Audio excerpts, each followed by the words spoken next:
Hi BookTube, and welcome to a new video. This is my first books read in 2021. Depending on the length, I might split this into two separate videos, but the two books I want to talk about are The Subtweet by Vivek Shraya and XX by Rian Hughes. So I'm going to talk about this one perhaps only in this video or first in this video. Vivek Shraya is a trans-Canadian author who identifies as she and her, and doesn't just write novels, is involved in all sorts of different arts media. So the basic plot is that Neela is a musician in her 30s, very much sort of on the underground or niche in terms of taste, as she herself describes. Her spine straightened. Although she rarely agreed with their reviews, even a mention on this music blog could boost a musician's career. She wasn't sure if she was more vexed that she was finally being featured because of a cover version, or that the blog covered covers. She also wished the word jazz came with a trigger warning. While her music featured the occasional horn or upright bass, and she did revel in Ella and Nina on rained-in weekends, decoded, jazz always read to her as, "We aren't sure how to describe your music because it doesn't sound white." And I think that's also a good example of the sort of the punchy tone throughout this book.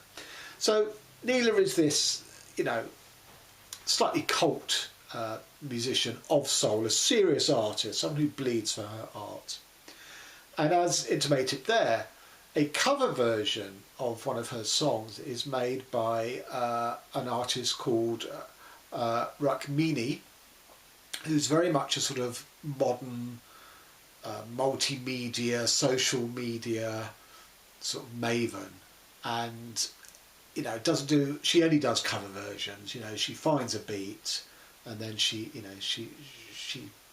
applies that to various cover versions.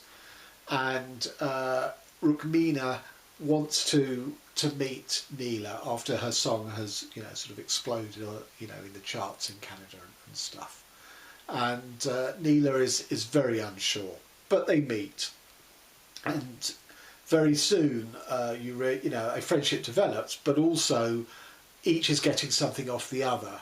So Rukmina is getting the sort of the credibility and a bit of sort of music now from Neela. And Neela is getting the sort of social media, cachet of, following Rukmina and sort of, being hashtagged on certain tweets that Rukmina puts out, things like that. So it's a mutually beneficial friendship, but it is very double-edged because they are living their friendship online, which means anybody can comment and contribute, which builds up the second half of the book when the dreaded subtweet sort of fractures their relationship. But I'll get on to that. So one of the things the book considers is the difference between a sort of soulful bleeding for your art as represented by Neela and a sort of commercial, mainstream, slightly throwaway, disposable bubblegum art as represented by Rukmina, which I think is always an interesting debate anyway. But then it's also, they're both Asian women, and there's a lot about erasure of non-white artists. But in a way, they sort of end up also erasing themselves. And one of the points about this book is, on the one hand, there's how do you jump from the sort of the cult and the underground into the mainstream? Well, in countries like Britain, Canada, and America, you have to break out and appeal to a white audience. So if you look at hip hop, for example, which is very much a sort of a community-based art form in its origins in places like the Bronx and in LA, it was when it jumped into the suburbs and sort of white kids were sort of, became fans of it because that way they managed to piss off their parents kind of thing. That's when it sort of exponentially grew. And if you look at the certain key players in that, you'd had Run DMC who were big, but it was really when the Beastie Boys sort of glommed onto their coattails, the Beastie Boys being white, that hip hop on the East Coast went on to another level, and Def Jam was the record label that promoted it, and one half of Def Jam was Russell Simmons, who was the brother of one of Run DMC, but the other half was Rick Rubin, who was white. And then if you consider after Tupac and Biggie had sort of got wiped out, which is the ultimate erasure of people of colour artists, they were killed. The next big thing was Eminem. Again, he was white, and he really set the stage for the sort of the huge mega rap industries and brands that are people like Kanye and Puffy, Coombs, and all these sorts of guys. But you have to cross over. The art has to cross over, and I think it's very interesting on that, and how much that represents you erasing, your own cultural and racial identity. And so that, I think they're really, really interesting things that are explored here. But on the downside of all of that is that at heart, the two women at the centre of this, Rukmini and Neela, it's not about all this sort of politics and race identity and sort of, identifying as women artists, all of that. Ultimately, it's their petty slights and grievances. They're human. Their jealousies as their careers take off at different rates. That's what causes the problem, not the various theories about erasure. It's the nature of their relationship. Why they don't sort of, instead of picking up a phone and talking and getting an immediate response, they send a text and wait for a response which may not come for ages, or they send a tweet, which again, if the other one's not responding, it's much harder to ignore a direct phone call than it is to ignore a tweet. So, and of course, this is all played out on, in the public sphere, so it's clear that there's trouble in the relationship, in the friendship, and people weigh on either side, blaming one party or the other. When it's it should be a private, intimate matter. I say intimate, I don't mean in the sexual sense. I mean just the intimacy of a really close friendship. So that was unsatisfactory for me in the book, because whatever its political analysis were, what it came down to was petty human foibles, and they're both 30-year-old women, and they don't read like 30 and behave like 30-year-old women. They read like teenagers and behave like teenagers. So however high and lofty your aspirations about, doing it as a person of colour and as a woman, it's sort of undermined by the fact that, this very, very human foibles bring that crashing down. And I wasn't sure about that, because I think that, this book wears its heart on its sleeve, and it is about things about erasure and about compromise and sellout, and, very real, questions that have, thousands of pages of academic study devoted to them.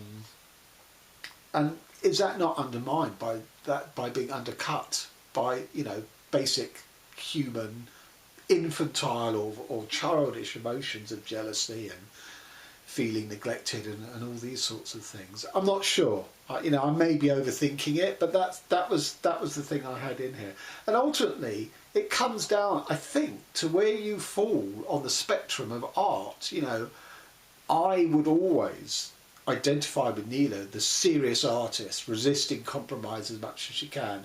I don't regard the work that Rukmini produced as being very interesting to me, because it's disposable, it's sort of collage art of things brought together and stuff. So, for example, previous to their friendship and their relationship, when Rukmini was at college, she did a project there with another friend, where they basically took quotes from post-colonial theorists, feminist theorists, queer theorists, Fritz Fanon, people like that, and again, sort of chanted them over a beat that they set up. Now, I think that in a way, personally, I don't think that's great art. I think it belittles and defangs important work by the likes of Fanon and whoever else.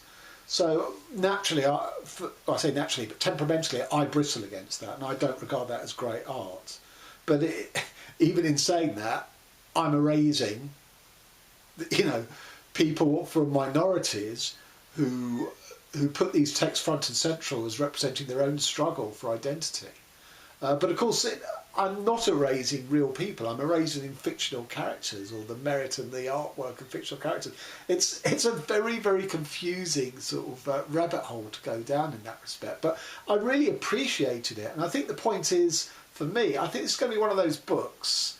I mean, I've given it 4.5. No, I've given it 4 stars. But I think it's one of those books that will either continue to work on me, or it won't have any lasting impact on me. And I think if it continues to work on me, that would nudge it to 4.5 stars. And I think if it fails to keep working on me and eating away at me, it will probably drop down to 3.5, because the contradictions between the sort of the lofty ideas of sort of, you know, thick identity theory and stuff, I feel most strongly are undermined by the fact that it comes down to sort of, you know, the personal relationship. And how can you ever marry the two of trying to live your life and project yourself as you've constructed it through relying on, or not necessarily relying, but incorporating all these very, very important theoretical ideas, as against living your life as someone with emotions who may have abandonment, you know, issues, or, you know, petty, you know, jealousies because someone else's career has taken off and yours hasn't, or whatever it may be. It's a really, really interesting book. If a bit, as I say, for me, flawed. As I say, it is quite punchy in style and funny in places, such as someone's quoting a sort of, you know, someone is stressed, and there's some advice they're given. When your emotions are in commotion, just find a floor and do yoga. So obviously the rhyming of emotion and commotion. I think that's probably all I'm going to say on it. Just check, because I did bookmark a couple of others. Yes, just a final point again about this notion of a friendship conducted online. So because there are so many selfies of them posted, mainly by Rukmini, when they, you know, their relationship's in trouble and people are taking sides online in one camp or the other, you know, the sort of dastardly journalists who basically now use Twitter as a source for all their stories are saying, oh, look at all these selfies, you know, they must have had a, you know, more than a friendship, it was, you know, a sexual relationship, which, you know, it never was. But again, that's the danger that you invite by living your life online. So, you know, it's very on point about social media and its effects. I think it's slightly more clunky in how it sort of tried to bring in sort of identity theories and cultural theories. And at base, these are just ordinary human beings, which is, I think, the level that any story wants to work on, you know, the real humans, the relationships, rather than sort of notions of theory. So again, I can't believe for a minute that the author was really looking to sort of satirise and criticise these theories. I don't get that sense that that's where she's coming from. But there is an element of that, just in the way these diverse elements are brought together. But anyway, and on to Rian Hughes, XX.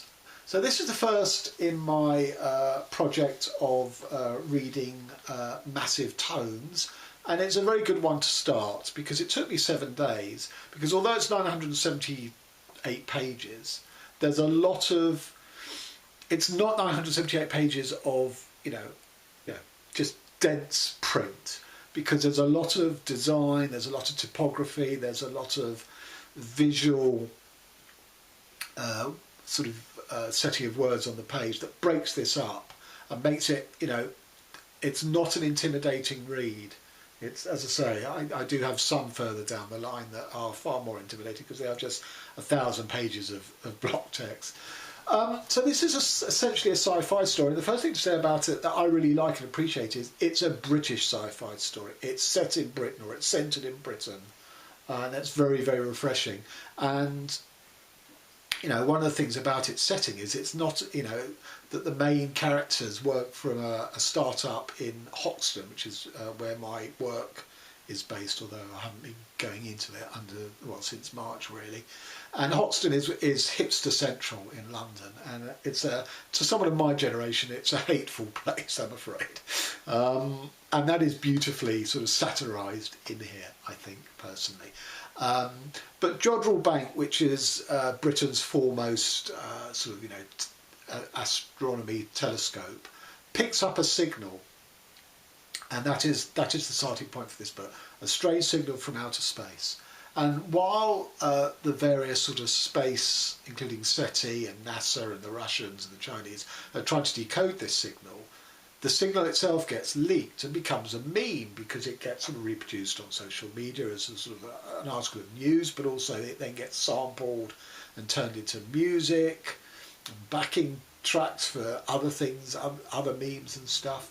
So it's in the public domain, although no one knows what it means, but it's there. It's throughout all of the globe, essentially. And so the main guy at Jodrell Bank brings in a friend of his who is part of a 3-person team in this startup to try and help him decode what this is. And the guy he brings in, who's called Jack Fenwick, is possibly on the autism scale, but definitely OCD. But what his unique gift is an ability to see patterns where no one else does. He's uniquely his brain uniquely works to recognise patterns that others might not, which is what you need in a recurring code, obviously, to break that code.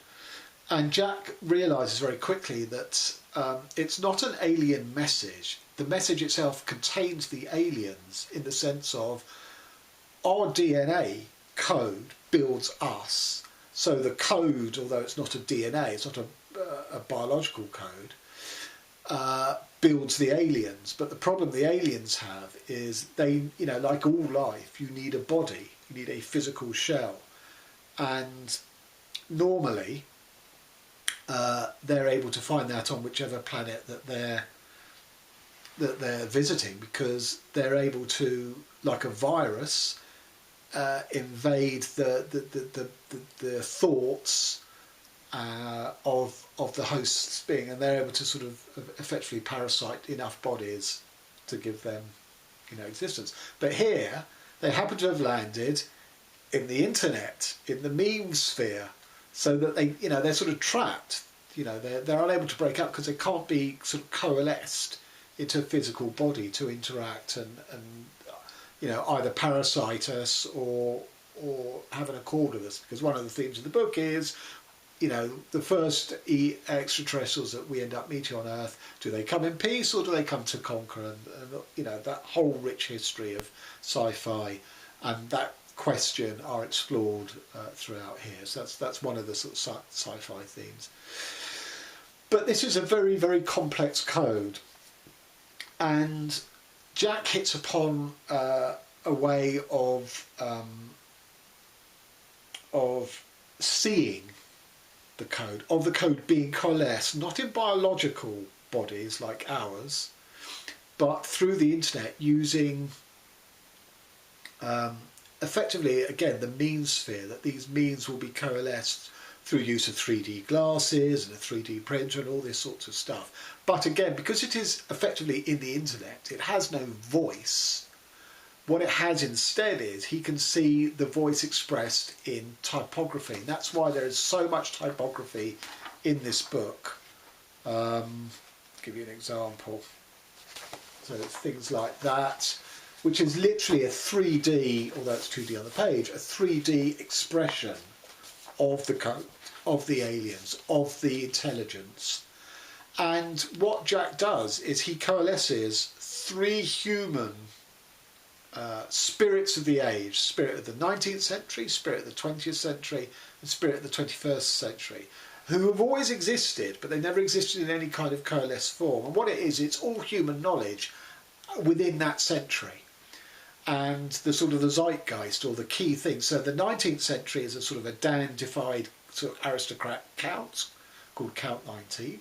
The 20th century is very much sort of modernism, futurism, that led on to communism and fascism and the industrial, industrial nature of war. And the 21st century girl, she expresses herself through tweets. And her physical sorry, it's not a physical, her representative coalescence is a whole load of selfies that are brought together and keep shifting from one to one to one to one, so that she's always sort of shimmering because it's moving from image to image to image, which I think are brilliant representations of these three ages. And although they come from a specific age, they have access to all human knowledge in the internet because that's where they exist. They are ideas. And again, we come back to another fascinating study of this book, but it's between the material, biological, and the idealistic, and consciousness. How do the two coalesce? How do they interact with each other? So we have this alien intelligence or consciousness, but has no body. We have these three sort of memes, the Count, XX, name of the book, and 21st century girl. Again, they have no physical body, but they exist, and they always exist. They have immortality because ideas have immortality. Even bad ideas can't be killed. That's why we still have fascism, racism, as we witnessed in America only last week. These are bad ideas, as proven by Nazi Germany. But they still exist because you can't kill them. Some people will always reference them and incorporate them into their own ways of thinking. So there are very, very few ideas that ever disappear from the human, pool of knowledge. And that human pool of knowledge is now preserved by the internet. Anyone can index it. So the book is looking at the nation of ideas, of consciousness, of physicality, because the characters don't know whether this alien intelligence has come in peace or has come to destroy them or conquer them or whatever. They do not want these alien intelligence to become biological. They want to hold them within the internet and learn about them and maybe communicate with them through that. There is also a book within a book here. So in a sort of 60s pulp sci-fi magazine style, there's an 8-part story woven throughout the middle of the book called Ascension, which has themes that do feed in, about sort of parasitic visitors, operating on the idea of an idea, spreading their parasitic virus through ideas, not a biological virus. So that obviously chimes with the main thrust of the book as well. But it's also, apart from being a brilliant story in and of itself, it's also a sort of a useful spacer, because the other character I haven't mentioned is, at the same time as this signal appeared, something struck and became embedded in the moon, 50 kilometres down, so it's obviously impossible to get to it. And at the time, I would say it's the dark side of the moon, the side of the moon we never see on Earth because of the rotation of the moon relative to the Earth. At the time, there's just one scientist up on the moon working on the moon base there. There's a lot of sort of stuff about, what is the true purpose? Is it just a telescope on the dark side of the moon, or are there security and other, sort of conspiratorial things going on there? So this scientist finds the crash site, but she can't get down the 50 kilometres. But she sees, in a way, there's been a sort of an ejector seat, although it's encompassed effectively in a force field. And she meets an extraterrestrial and communicates with it. And just before we start this sort of pulp fiction, science fiction story, Ascension, something happens to her when she goes to engage with the alien in a physical way, and she sort of drops out of the story during the middle section of the book. While we have Ascension, we have Jack and his colleagues, coming up with scheme after scheme after scheme to sort of push the envelope of trying to delve into what is stuck in the internet without releasing it into the physical world. And then after Ascension is finished, we return to the woman on the moon, and we get her story. She survived. She sort of had a mind meld with the alien, so she's in a quarantine back by NASA, and she's being debriefed and stuff. And I'm not going to spoil it, but she becomes very integral to, again, advancing knowledge as to the precise nature of the intelligence that's trapped in the internet. I will say that some of the other sort of design features of the book. So you've got all the fonts in which unvocalized speech is represented, and the different characters are represented in different fonts. So you've got that. You've got stabs at what the alien intelligence, how they would look, and that's really interesting. I have to say, I do think, you know, it's a genuine, you know, this isn't just a sort of flashy, you know, style over substance. It genuinely works, that you get the expressive nature of each of these different characters through the type of font, through the way their words look, as well as what the words are saying. I think it really, really works well. But you get other things. You get things like, you know, there's a lot of conspiracy theories.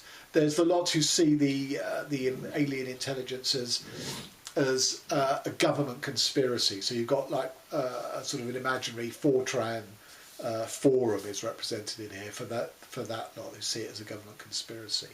You've got a lot of stuff about these visitors, you know, send them back. They're like immigrants. So you get blog articles on it. You get BBC website treatments of it, or a BBC interview is a transcript of a panel discussion on it. All these. So there's a lot of very hot button topics that are relevant to our society, as with any good science fiction. There's a lot of stuff about visitation, immigration. You know, is it good for society or is it damaging for society? So that debate is very much held in here. There's, as I say, there's some sort of, you know, conspiracy theories run amok as well. It's a really, really involving book. It involves you in its ideas. It involves you in the story. You know, just as a science fiction read, and the design and typography in it, I think, are essential. You know, they're not bolts on. They're not sort of garnish on it. They're absolutely integral to you know, this book's development as you read. I will say I did feel the last fifth or so, which very much centres on the woman from the moon.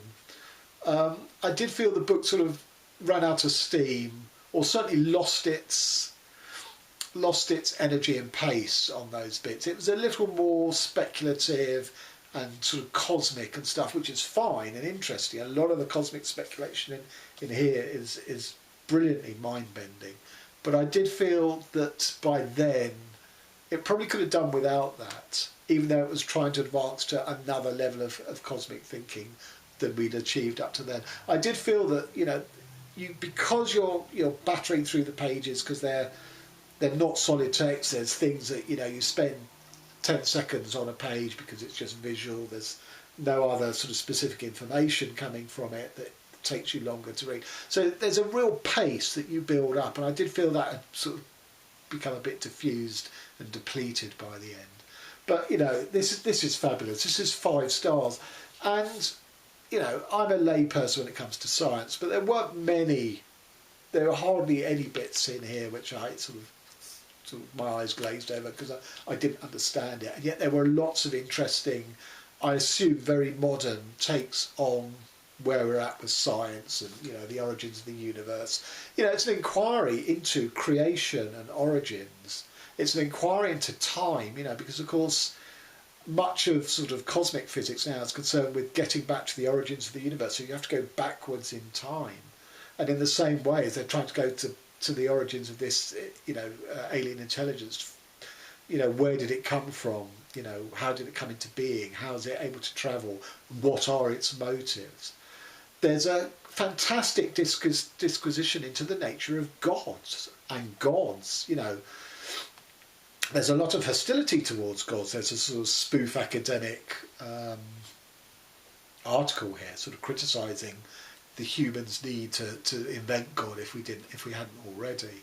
But then that gets sort of turned on its head by, well, gods are relative, and, you know, we have all these gods in our society. What would an alien god look like? And you realise that whatever it looks like, or whatever powers it has, it's exactly the same tropes and traits as our gods because of the function that gods fulfil. So it's just never-ending sources of pleasure and things to reflect on.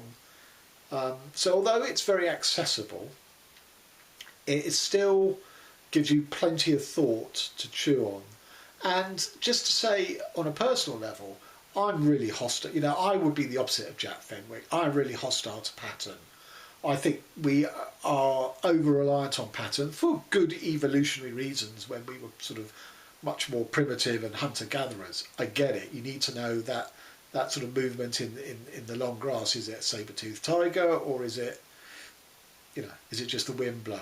So pattern recognition is important, and our whole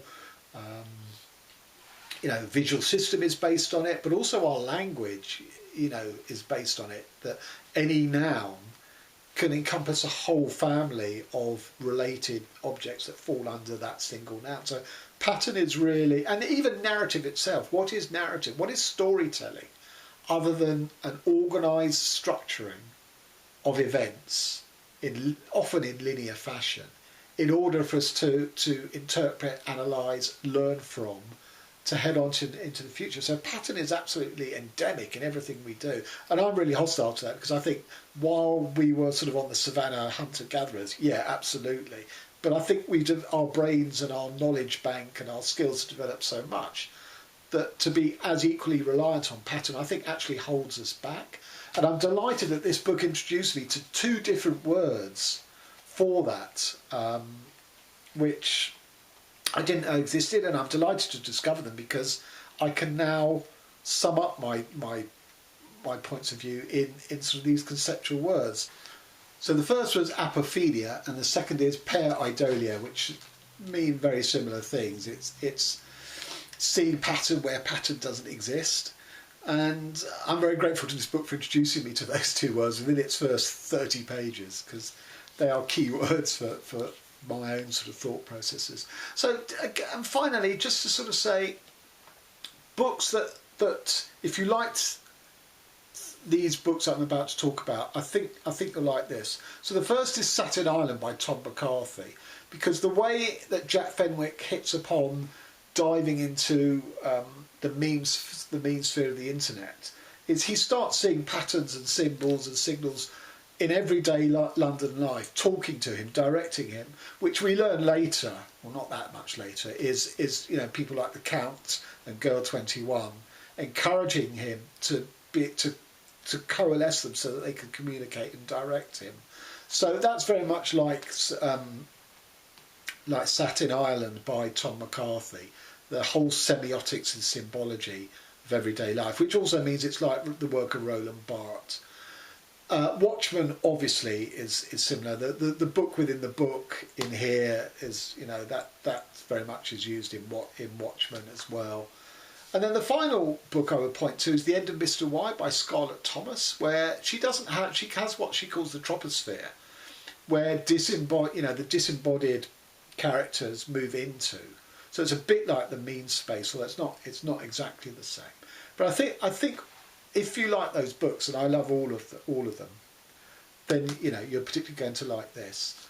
So there you have it. 5 stars for XX by Rian Hughes. 4 stars pending. The Subtweet by Vivek Shraya. As to my the rest of my sort of current reads, I'm doing a buddy read with Sina and Jason Old Blues Chapter and Mrs. Dalloway throughout January. So we're checking in for the first time with each other today. I'm not sure. I'm probably going to read No Signal Area by Robert Perisic next. As I've mentioned in my sort of goals for this year, a mammoth book each month is the target. Next month is Human Smoke by Dennis Johnson, which is one of the smaller ones. It's 600 pages plus. And then March, which is of course March of the Mammoths, although I'm doing a mammoth every month. But anyway, for March I'm doing a group read of The Recognitions by William Gaddis with Noah, Everyone Who Reads Must Converse, and others. So, you know, it's been a good start. This took me 7 days to read. Not all of my time, you know, The Recognitions ain't going to take 7 days. 1,000 pages of dense, and I believe it's all dialogue, which makes it tougher again. But you know, this was a really good start to my Year of the Mammoths. or the year of reading dangerously, as I've dubbed it. This was really thought-provoking, and I'm interested to see where my mind goes with it, whether like a butterfly it flits onto another book, or whether this keeps coming back, drawing me with its nectar and pollen and all that sort of thing. So, till next time, thanks very much.